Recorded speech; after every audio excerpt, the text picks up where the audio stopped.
জুলাই সনদের প্রতি সম্মান রেখে গণভোটে হ্যাঁ এর পক্ষে সিল দেওয়ার আহ্বান জানালেন বিএনপি চেয়ারম্যান তারেক রহমান।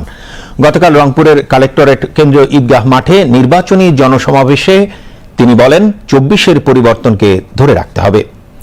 তারেক রহমান জানান, নির্বাচনে ধানের শীষ জয়ী হলে নিবন্ধিত এনজিও থেকে নেয়া ক্ষুদ্র ঋণ মওকুফ করা হবে। মাহমুদুল হক সুজনের রিপোর্ট, জানাচ্ছেন ইকবাল ফরহাদ, ছবি তুলেছেন নুরুল ইসলাম বাচ্চু।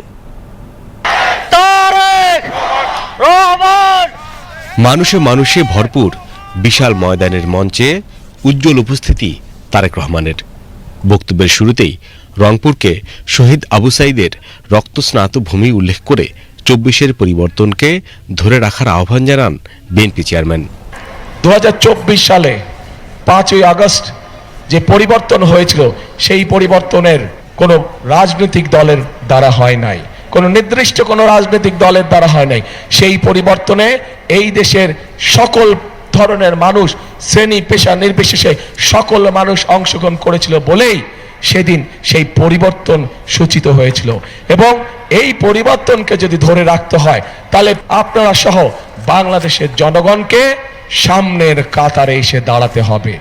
যেই অধিকার ফিরানোর জন্য আবু সাইদ নিজের জীবনকে উৎসর্গ করেছে, চট্টগ্রামে ওয়াসিম নিজের জীবনকে উৎসর্গ করেছে, এরকম হাজারো মানুষ যারা নিজের জীবনকে উৎসর্গ করেছে, মানুষের ভোটের অধিকার, কথা বলার অধিকার, অর্থনৈতিক অধিকার প্রতিষ্ঠার মাধ্যমে যেমন তাদের এই জীবন উৎসর্গকে আমরা মূল্যায়ন করতে পারবো, একইভাবে তাদের জীবন উৎসর্গকে মূল্যায়ন করতে হলে আমরা যে জুলাই সনদে স্বাক্ষর করেছি, সেই জুলাই সনদকেও আমাদের সম্মান করতে হবে। আপনাকে যে দ্বিতীয় ব্যালট পেপারটি দিবে হ্যাঁ এবং না, সেখানে হায়ের পক্ষে দয়া করে আপনারা রায় দিবেন, মনে থাকবে তো?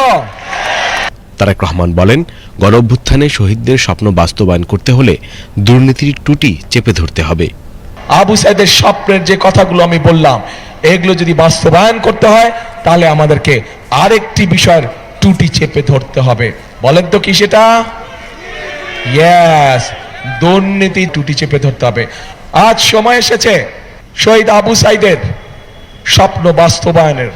আজ সময় এসেছে বাংলাদেশের মানুষের ভাগ্যের পরিবর্তনের।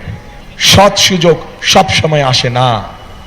যেহেতু আল্লাহ তাআলা আমাদেরকে দেশকে সঠিকভাবে পরিচালনা করার জন্য একটি সৎ সুযোগ দিয়েছেন, কাজে এই সৎ সুযোগটিকে আমরা দেশের কাজে, জনগণের স্বার্থে আমরা ব্যবহার করি, যাতে আগামী দিন আমরা সুন্দর একটি প্রত্যাশিত বাংলাদেশ আমরা গড়ে তুলতে সক্ষম হই।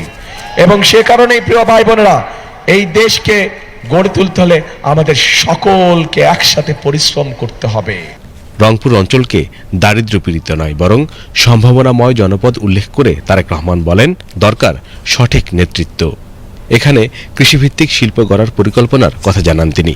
প্রতিশ্রুতি দেন, রংপুর অঞ্চলে আইটি শিল্প করলে কর রেয়াতের সুযোগ দেয়া হবে। গরিব মানুষের উপর থেকে ঋণের বোঝা কমাবে বিএনপি।